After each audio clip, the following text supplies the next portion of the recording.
Recording on कर दूं। हाँ, आज की क्लास के दो हिस्से हैं, एक तो खूबसूरत हल्का प्यारा मासूम मुश्किल काम आपने चैप्टर के पैक कर दिए हैं। दूसरा हिस्सा इस क्लास का थोड़ा सा इंटरेस्टिंग किस्म का होगा। एक सवाल मैं आपके सामने प्रेजेंट करूंगा, वो थोड़ा मुश्किल सवाल है। वो कैफ 3 के लेवल का सवाल नहीं है, वो कैफ 8 के लेवल का भी सवाल नहीं है, वो बीएफडी के लेवल का सवाल। उसमें कुछ चीजें हमने इस तरह की ऐड की हुई हैं कि वो आपका दिमाग थोड़ा सा ओपन करेंगी। अच्छा, वो है तो बीएफडी का भी नहीं, मैक का सवाल है, जो बीएफडी के अंदर मर्ज हो गया हुआ है। मैक का पेपर उन्होंने रिमूव कर दिया है। और उस सवाल जैसा, भाई मेरी बातें सुन लो, बाद में लगा लेना परफ्यूम। उस सवाल जैसा आपके पास अब सवाल बन सकता है, ठीक है ना। तो पहले हम मासूम वाला काम करेंगे, थोड़ा मैं आपसे नंबर क्रंच करवाऊंगा। वो मुश्किल वाला पार्ट मैंने आज के लिए ऐड इसलिए किया है ताकि कुछ बातें मैं आपके साथ और कर लूं, आपको सीवीपी का बता दूं कि मजीद हमारे पास क्या क्या चीजें, किस किस तरह से सवाल आ सकता है। लेकिन पहले आसान पार्ट करेंगे। आसान पार्ट इसलिए बोल रहा हूँ कि इंटरेस्टिंग है, ग्राफ आपने बनाने चैप्टर के अंदर है। नॉर्मली ग्राफ पढ़ाए नहीं जाते ज्यादा क्योंकि कॉमन सेंस है, लेकिन मैं थोड़ा रिस्क नहीं लेना चाहता। ये कॉमन सेंस तो है, कल को पेपर में सवाल में ग्राफ आ गया, आज तक पास पेपर में नहीं आया, तो ऐसा ना हो कि हमारी कौम जो है वो भटकती फिरे कि ये कहां से आ गया। तो आए इसको जरा सॉल्व करें। मेरे बच्चों, एक सवाल मैं आपके सामने बना रहा हूँ, कुछ काम मुझे आपसे करवाना है, इसलिए सवाल आपके सामने बनवा रहा हूँ। आसान वाला सवाल, हेडिंग अपने पास लगा लीजिएगा ऑल को रजिस्टर के अंदर जाकर। मैं यहाँ पे मेंशन भी कर देता हूँ आज हम क्या बात करने जा रहे हैं। ये जो टॉपिक हम स्टार्ट कर रहे हैं, इसको हमारी जबान में कहा जाता है ब्रेक इवन चार्ट्स। आपकी बुक के अंदर ये टॉपिक मल्टी प्रोडक्ट से पहले आता है क्योंकि आसान है, हमने मल्टी प्रोडक्ट पहले कर लिया हुआ है। और आज हम इसके ऊपर बात करने जा रहे हैं। थोड़ा सा एक सवाल मैंने आपके सामने दिया है भाई, एक प्रोडक्ट हम बना के बेच रहे हैं जिसकी सेलिंग प्राइस है 500 रुपए पर यूनिट। इस प्रोडक्ट की वेरिएबल प्रोडक्शन और वेरिएबल सेलिंग कॉस्ट 100 रुपए और 150 रुपए पर यूनिट।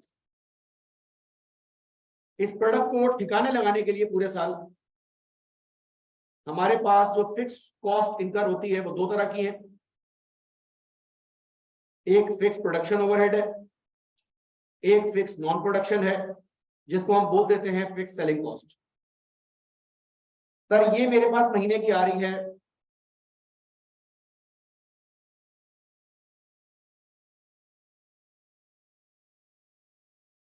₹1,00,000 और ये मेरे पास महीने की आ रही है 25,000 रुपए।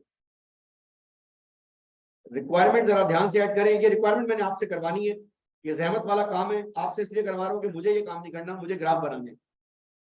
सबसे पहले मेरे भाई, आपने प्रॉफिट एंड लॉस स्टेटमेंट बनानी है, बहुत दफा बनाई भी आपने। सिंगल कॉलम, सिंगल कॉलम का मतलब समझते हैं आप लोग, क्या मतलब है? मार्जिनल वाली सेल्स चाहिए, वेरिएबल कॉस्ट चाहिए, कंट्रीब्यूशन, फिक्स कॉस्ट और नेट प्रॉफिट। अगर टैक्स होगा तो उसके बाद टैक्स। अगर पेपर के अंदर, अब मैं एग्जाम टिप दे रहा हूं, कॉन्सेप्ट नहीं दे रहा, अगर पेपर के अंदर प्रॉफिट एंड लॉस स्टेटमेंट दी हुई है और वो प्रॉफिट एंड लॉस स्टेटमेंट आपके मतलब की नहीं है, कॉस्टिंग के मतलब की नहीं है, तो आप सबसे पहले सवाल को डीकोड करेंगे। सॉल्व तो बाद में होगा। बेहतरीन बच्चों को मैंने देखा है, शानदार, जिनका दिमाग काम करता है, सवाल देखकर उनके तोते परिंदे सारे उड़ जाते हैं। क्यों? सवाल वही है लेकिन सवाल की जबान उनको समझ नहीं आ रही, डीकोड करना नहीं आता। तो अब्दुल रहमान, अगर तुम्हें कोई फ्रेंच लैंग्वेज के अंदर आई लव यू बोले तो तुम्हें जबान नहीं पता हो तो तुम आगे से क्या बोलोगे? जो कहता है वो होता है। ठीक है, तुम्हें तो नहीं पता बद्दुआ दे रहा है, दुआ दे रहा है, क्या दे रहे हैं। अब बंदे को अरबी जबान नहीं आती, आगे से शेख गालियां भी देना स्टार्ट करे, सामने वाला बंदा हाथ बांध लेगा, नहीं यार अच्छी बात कर रहा है। तो आपने सवाल को डीकोड करना है। सवाल ये, आपके सामने प्रॉफिट एंड लॉस कौन सी वाली आए तो आपके मतलब की नहीं है। आपके सामने अगर FR1 की प्रॉफिट एंड लॉस आए, मुर्जा कायद वाली प्रॉफिट एंड लॉस आए, तो आपके मतलब की नहीं। आपके मतलब की प्रॉफिट एंड लॉस कौन सी वाली है? अली अहमद वाली, सिंगल कॉलम। तो आप पहले सवाल को डीकोड करेंगे। ये बात जो मैं बता रहा हूं ये रिकॉर्डिंग पर है, तो मैं ऑनलाइन और रिकॉर्डिंग वाले बच्चों से बात कर रहा हूं। जितने पास पेपर अभी सॉल्व होने वाले हैं ना, सारे सीबीपी के पास पेपर में इस तरह के हर सवाल में यही बात मैं दोबारा आपको रिकॉर्डिंग में बोलता हुआ पाया जाऊंगा।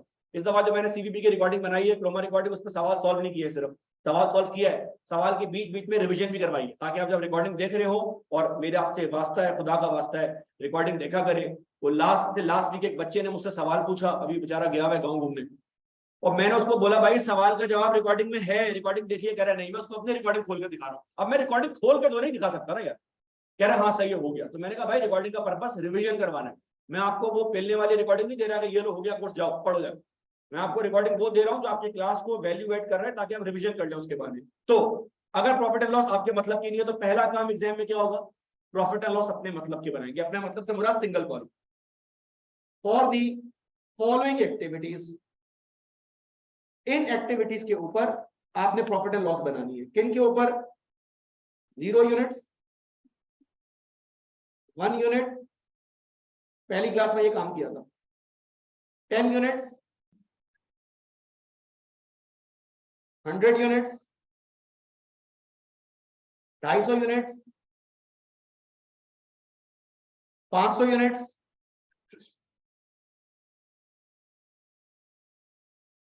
यार एक सेकंड कैलकुलेटर देना मुझे प्लीज फटाफट।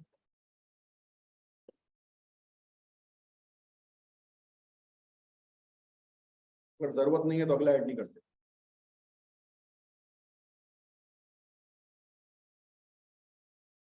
और आखिरी ऐड करते हैं प्लीज 1000 यूनिट्स।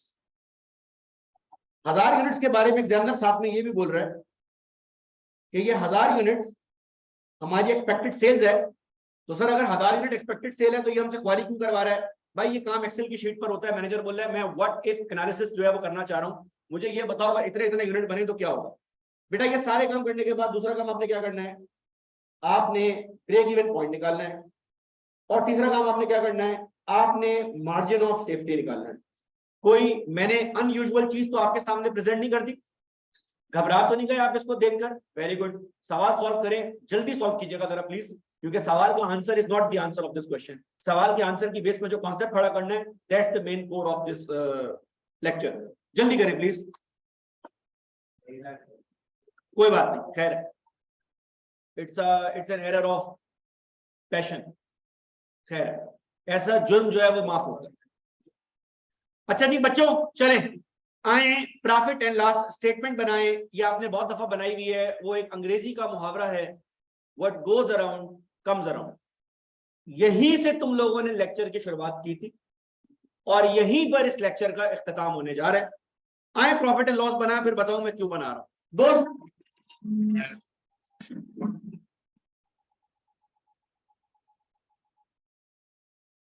दोस्त कोई यूनिट नहीं बिक रहा, कुछ नहीं हो रहा, कंपनी में कोई हिलजुल नहीं है, कंट्रीब्यूशन 0, फिक्स कॉस्ट कितनी है 1,25,000। जीरो एक्टिविटी के ऊपर, जीरो एक्टिविटी के ऊपर, जीरो एक्टिविटी के ऊपर आपकी कंपनी जो मैक्सिमम डैमेज अफोर्ड कर सकती है दैट इज 1,25,000 रुपए। आपका लॉस डिफाइंड है। आगे बढ़ेंगे भाई। एक यूनिट बना के बेचा 500 रुपए का, 250 रुपए का बन रहा है, वेरिएबल प्रोडक्शन सेलिंग सब मिला दिया, 250 रुपए आपकी जेब में आए, लेकिन 1,25 पे करने हैं, कंपनी लॉस खा रही है। कितने का लॉस खा रही है? 1,24,750 किया हुआ है आप लोगों ने, मैं इसको सिर्फ पूरा कर रहा हूं। 10 यूनिट बना के बेचे, आहिस्ता आहिस्ता डिमांड पिकअप करना स्टार्ट हुई। पीछे वाले 1000 तरह बोर्ड पे रहे प्लीज मेरे भाई। 5,000 रुपए की सेल हुई, 2,500 का माल आपने बेचा, 2,500 आपकी जेब में आए। अगर मैं आपसे चलते चलते पूछ लूं तो आप कैलकुलेटर यूज किए बगैर जवाब दे सकते हैं। इस सवाल में कंट्रीब्यूशन मार्जिन कितना आ रहा है परसेंटेज में? 50%। 1,25,000 की फिक्स कॉस्ट, 1,22,500 का लॉस। अल्लाह के करम से 100 यूनिट बिक गए, 500 इंटू 100 50,000, 25,000, 25,000 का सीएम और 1,25 की फिक्स कॉस्ट। अभी भी हमारी कंपनी लॉस खा रही है अगर हमारे 100 यूनिट बिके। सर अगर 250 बिक गए तो क्या होगा? भाई अगर 250 बिक गए तो 1,25,000 की सेल है, 62,500 का वेरिएबल कॉस्ट, 62,500 का कंट्रीब्यूशन, 1,25 की फिक्स कॉस्ट और 62,500 का लॉस। सर अगर 500 बिक गए तो क्या होगा? अल्लाह के हुक्म से 2.5 लाख रुपए की सेल, 1,25,000 की वेरिएबल कॉस्ट, 1,25,000 का कंट्रीब्यूशन। अल्हम्दुलिल्लाह अल्हम्दुलिल्लाह ये हमने क्या कर लिया? Break even. तो सवाल की दूसरी और तीसरी requirement is kind of meaningless now. Allah के हुक्म से अगर 1000 यूनिट बिक गए तो क्या होगा? सर फिर तो आसरा ही नहीं करें। 5 लाख रुपए की सेल, 2.5 लाख रुपए का सीएम, ओहो, 1,25,000 रुपए का और 1,25,000 का प्रॉफिट। पढ़ा है? पढ़ा नहीं है? अच्छा, रिक्वायरमेंट नंबर 2, रिक्वायरमेंट नंबर 2 में क्या मांग रहा था दोस्त? Break even. कौन सा वाला ब्रेक इवन? सर लिखा नहीं है, दोनों निकाल देते हैं। अब आप चाहें तो फॉर्मूला लिख के निकाल लें, अगर आप खुआर हैं, अगर आपकी जिंदगी में कोई काम धंधा नहीं है, अकेले हैं।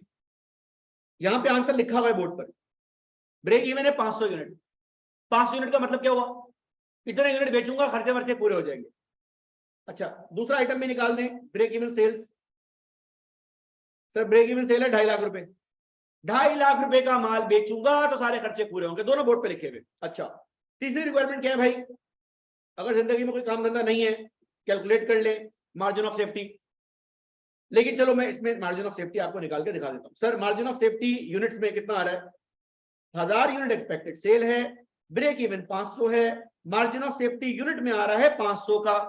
अच्छा, मैं मार्जिन ऑफ सेफ्टी दोबारा निकाल रहा हूं रुपीज में। 5 लाख रुपए की एक्सपेक्टेड सेल है, 2.5 लाख की सेल पे ब्रेक इवन होगा। मार्जिन ऑफ सेफ्टी पैसों में आ रहा है 2.5 लाख, और असल मार्जिन ऑफ सेफ्टी परसेंटेज में कितना आ रहा है? कैसे पता? मुझे डिवाइड करने की जरूरत तो नहीं है। सही, आपको ये कहानियां आती है। सर ये मैंने क्यों किया? ये मैंने आपको दिखाने के लिए किया ग्राफ। हमारे पास एक आदत होता है ग्राफ, आप चाहें तो इसी को एक्सेल के अंदर एंटर करेंगे, सारी वैल्यूज ठक ठक ठक वो खुद ही ग्राफ बना के देते। लेकिन आपके में एक्सेल तो है नहीं, तो ठक ठक ठक तो हो नहीं सकता। तो अब चूंकि ठक ठक ठक नहीं हो सकता, तो हम यहाँ पर एक ग्राफ बना रहे हैं, और शायद मेरी जिंदगी में पहली दफा ग्राफ में लाइनें सीधी होंगी, all thanks to this device. आपने कुछ नहीं करना, सिर्फ देखो और एंजॉय करो जो पूरी जिंदगी आपने की है। सर ये मेरे पास ग्राफ है। इस ग्राफ में बचपन में स्कूल की मिस ने बताया होगा, मिस थी स्कूल में मैथ्स की, बदकिस्मत। एक्स एक्सिस, वाई एक्सिस, यहां पर आता है इंडिपेंडेंट वेरिएबल, यहां पे आता है डिपेंडेंट वेरिएबल। इंडिपेंडेंट जो खुद से स्टार्ट हो जाए, डिपेंडेंट जिसको मूड पे लेके आना पड़े।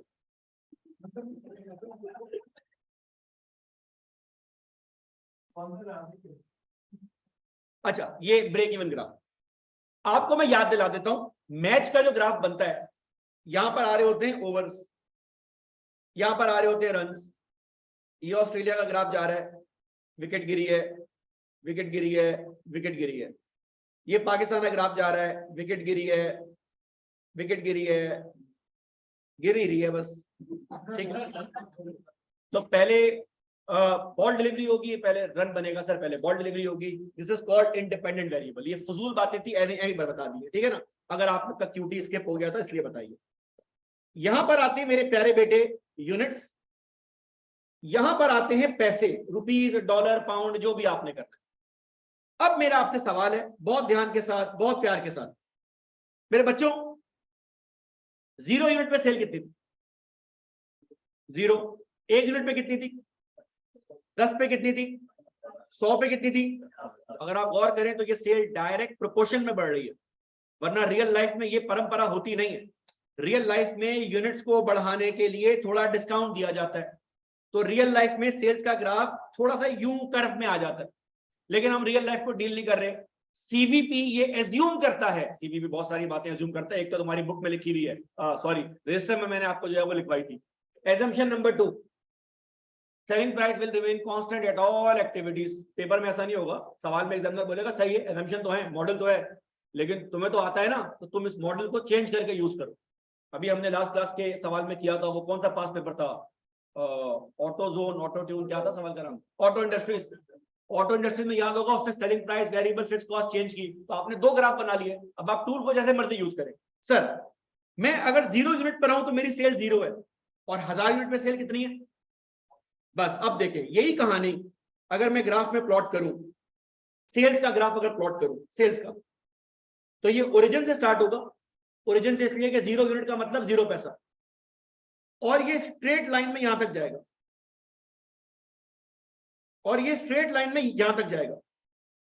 सर ये जहां तक जा रहा है, ये जहां तक जा रहा है, ये शो कर रहा है कि इस जगह के ऊपर हमारी कंपनी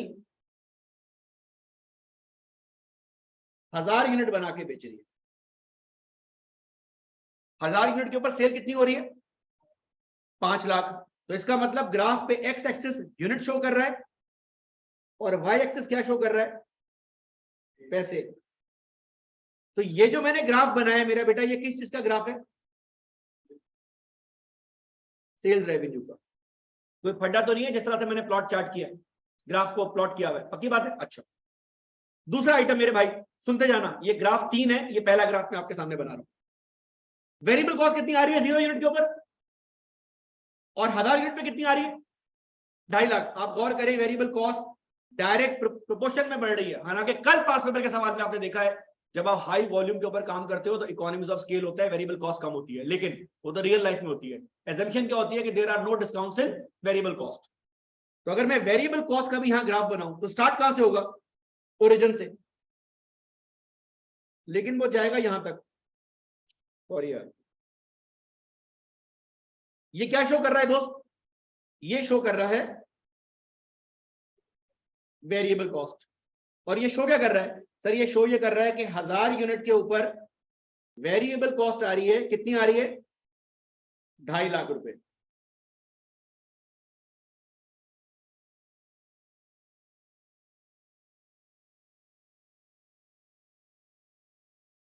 अब सुनना मेरी बात, एक कॉस्ट इसके अंदर और भी है।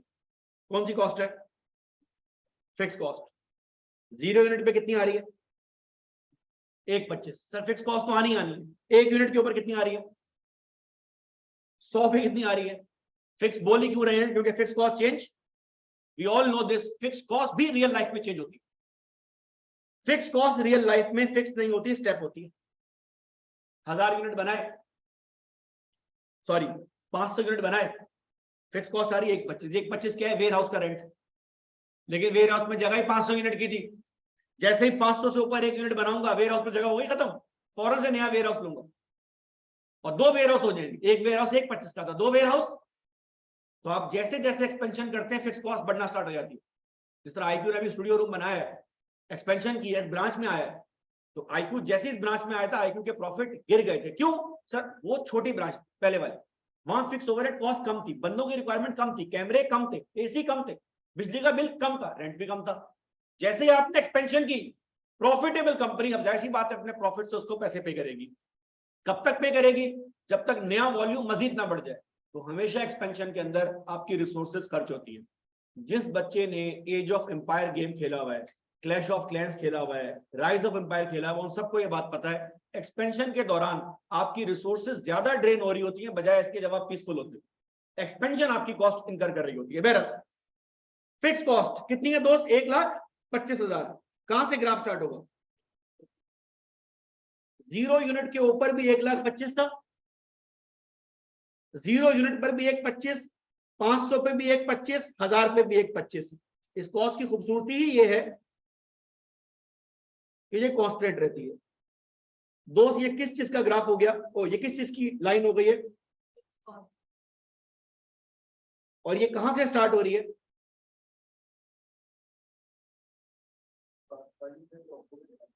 क्या ये बात क्लियर हो रही है? अच्छा आप जरा गौर से बात सुनना, ये जो मैंने आपके सामने बनाया है, बारी बारी बात करूंगा सबके ऊपर। दिस इज ग्राफ 1 और इसको मल्टीपल फॉर्म के अंदर आप बना सकते हैं। सर इस ग्राफ से हुआ क्या? यहां पर मैंने ग्राफ के अंदर लेबलिंग की हुई है, sale revenue, variable cost, fix cost.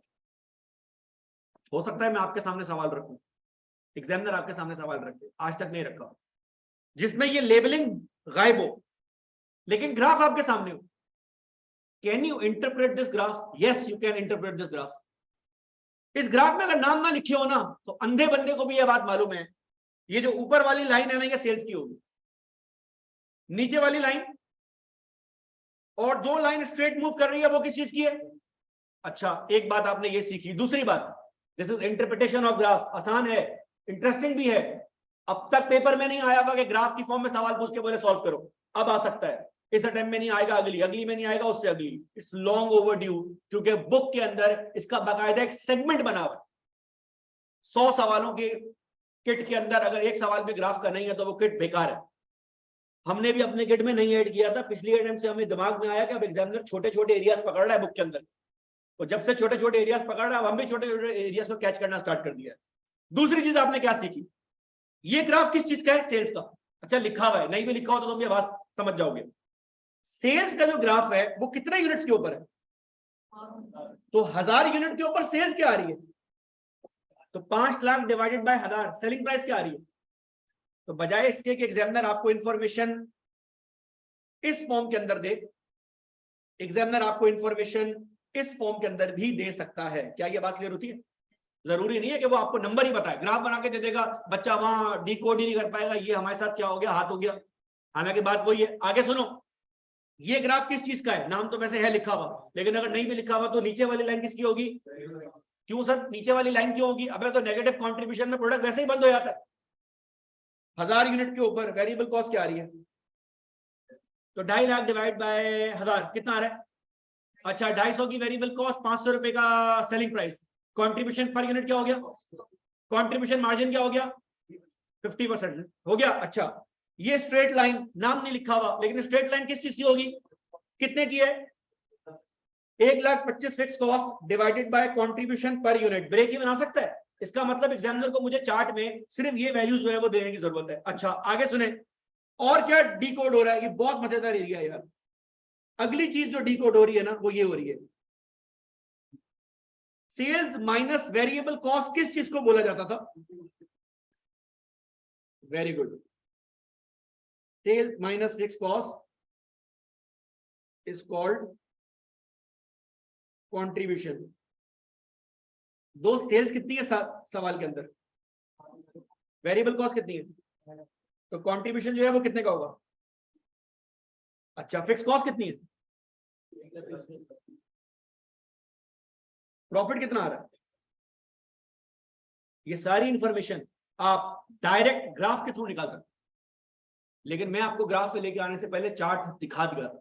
दिखा इसलिए दिया था कि आपको ये समझ आ जाए कि एग्जाम में जब एग्जामिनर ये इंफॉर्मेशन आपके सामने रखेगा तो वो ये इंफॉर्मेशन घर से लेके नहीं आया, उसने सवाल में नंबर पहले पंच किए हैं, एग्जामिनर ने अपने पास ग्राफ बाद में बनाया। अगर आपके सामने डायरेक्ट ग्राफ आ जाए आप तो भी ये खेल खेल सकते हैं। क्या ये बात क्लियर होती है? मैं आपको 2 मिनट दे रहा हूं, अपने पास हेडिंग लगाएं ग्राफ 1, सारी लेबलिंग इतना ही साफ सुथरा, अगर स्केल है तो आपको बड़ा मजा आएगा, स्केल नहीं भी है तो कोई बात नहीं, मैं आपके हाथ से एक दफा ग्राफ बनवाना चाह रहा हूं, वरना तो ये मैं आपको नोट्स में दे दूं। बनवाना इसलिए चाह रहा हूं कि अभी मैं आपसे सवाल सॉल्व करवाऊंगा। ये आसान है, लेकिन आज मेरे पास टाइम बहुत है। टाइम बहुत इसलिए है कि ये टॉपिक इतना बड़ा है नहीं और हमारे पास क्लास लग गई है, तो हम इसको पूरा करके फिर आपकी जो बुक है उसकी एग्जाम किट के ऊपर मूव करेंगे और आपको दिखाएंगे कि कितने कितने सवाल हमने करने हैं। जल्दी से छाप लें प्लीज, फिर हम नेक्स्ट ग्राफ पे मूव करें।